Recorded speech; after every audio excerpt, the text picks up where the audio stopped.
মুন্সিগঞ্জে 3টি আসন রয়েছে, 171, 172 এবং 173। এখানে 19 জন প্রার্থী, টোটাল 14 লাখাধিক যে ভোটার রয়েছে তারা ভোটাধিকার প্রয়োগ করবে এই 3টি আসনে।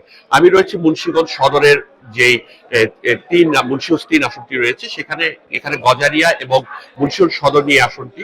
এখানে ইতিমধ্যেই যে কার্যক্রম রয়েছে তা শুরু হয়েছে নির্বাচন কমিশন থেকে। ভোটের যে বুথ রয়েছে এবং ভোটের যে ব্যালট পেপার এবং সরঞ্জামপত্র রয়েছে সেগুলি ইতিমধ্যে এখান থেকে তৈরি করা হয়েছে এবং তাদেরকে বিতরণ করা হবে অল্প কিছুক্ষণের মধ্যেই। তো এখানে ব্যালট পেপার আগের বার যে এটি হয়েছিল, ব্যালট পেপার সকালবেলা গিয়েছিল, কিন্তু এবার ব্যালট পেপার প্রতিটি আইন শৃঙ্খলা বাহিনী এবং তারা যা বুথে যাবে, দায়িত্বে থাকবে, তাদের কাছে এখান থেকে বুঝিয়ে দেওয়া হবে এবং প্রিজাইডিং অফিসারের মাধ্যমে। এবং ইতিমধ্যেই যিনি সদর ইউনো রয়েছে তিনি কার্যক্রম শুরু করেছে এবং এখানকার যেই সারিবদ্ধভাবে রাখা হয়েছে এই 114টি যে নির্বাচনের ভোট কেন্দ্র রয়েছে, এই ভোট কেন্দ্রের মাধ্যমে এখান থেকে বিতরণ করা হবে পলাক্রমে।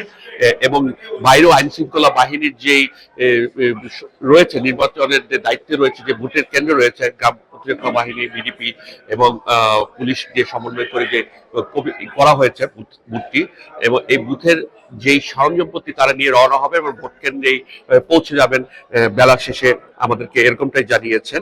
এবং সাথে সাথে মুন্সিগঞ্জের যে ভোট কেন্দ্রগুলি রয়েছে এগুলি শতভাগ এখান থেকেই সিসি ক্যামেরা মনিটরিং এর আওতায় আনা হয়েছে এবং এখান থেকেই সদর এবং প্রতিটা উপজেলায় সহকারে এবং সর্বশেষ রিটার্নিং অফিসারের যে কার্যালয় রয়েছে ওখান থেকে মনিটর করতে পারবে বলে আমাদেরকে জানিয়েছে। বেলা শেষে বলা চলে যে এখন পর্যন্ত কোথাও কোনো অপ্রীতিকর ঘটনা ঘটেনি বা ভোট কেন্দ্রে যে গতকালের মতো আগুন দেওয়ারও কোনো ঘটনা মুন্সিগঞ্জে ঘটেনি। তো এই ছিল আমার কাছে সর্বশেষ তথ্য।